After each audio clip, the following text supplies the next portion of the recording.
Deixa eu te fazer uma pergunta. Como foi que surgiu a Infiderme? Me fala um pouco O da nome história da empresa. Infidermo, né? Fala um pouco. Enfermeira e dermatologista, né? Porque eu formei, fiz graduação Sim. na faculdade Unijorge em Salvador, 5 anos. E de lá para cá estudava, né? Eu vou explicar mais ou menos como começou a minha vida, né? Porque nada vem assim do nada, né? Nada. Eu não cresci em berços de ouro, né? Meus pais tiveram as condições poucas para arcar com a despesa, né? A gente sempre teve que trabalhar para ajudar na despesa de faculdade, de apartamento. Então nada foi, a gente teve tudo dos pais, a gente teve que ralar também para ter, Pra conseguir. entendeu? Que nada vem em vão, você tem que ter o esforço de você. Eu, na época, eu trabalhava, primeiro quando eu comecei, eu sempre trabalhei, desde os meus 19 anos.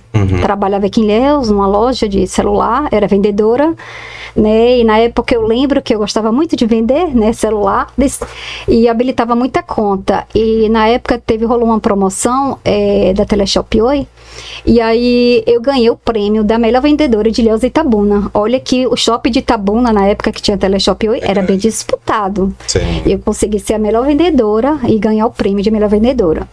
Aí essa vontade eu sempre tive, eu estudava, sempre trabalhei para pagar com a minha despesa desde os meus 19 anos, nunca achei nada de graça, né? Sempre ajuda dos meus pais, das minhas irmãs, da minha mãe. Suporte da família. Isso, que é tudo, né? Hoje em dia é tudo, suporte da família. Nunca achei assim, de namorado para dar, para ajudar, não. Sempre minha irmã, sempre eu trabalhei, sempre corri atrás, sempre me dediquei. E tudo que eu quero, eu corro atrás e eu consigo. Eu sempre botei isso na cabeça. Eu sou muito persistente, né?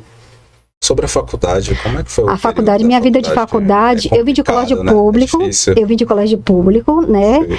Não, meus pais não tinham condição de arcar naquela época, de me dar um colégio privado na época, né?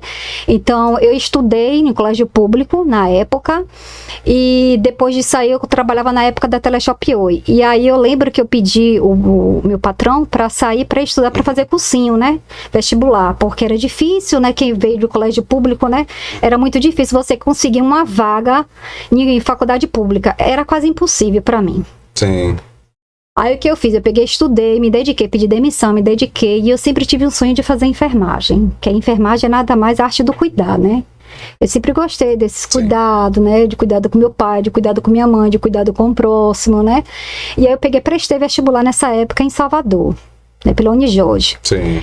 Prestei vestibular, consegui a bolsa, né, do FIES, 50% do FIES, graças a Deus. 50. E aí 50%. E aí o que eu tinha que fazer? Eu tinha que trabalhar, porque a faculdade naquela época era muito cara. Por que eu não fiz aqui em Ilhéus? Porque na época não tinha faculdade de enfermagem. Depois, tinha a UESC e tinha, se eu não me lembro, a FTC. Entendeu? Itabuna. E só que como minhas irmãs já moravam lá, para me dar suporte, era melhor para mim. Aí eu fiz vestibular lá, passei na Baiana na época e passei na Unijorge, que é a universidade, né? Sim. Federal, que é privada. Aí eu consegui a pontuação do FIES, 50% do FIES. Aí eu me matriculei, e na época eu lembro que meu pai falou assim, olha, vocês vão ter que trabalhar, porque o pai de vocês não tem como marcar com as despesas.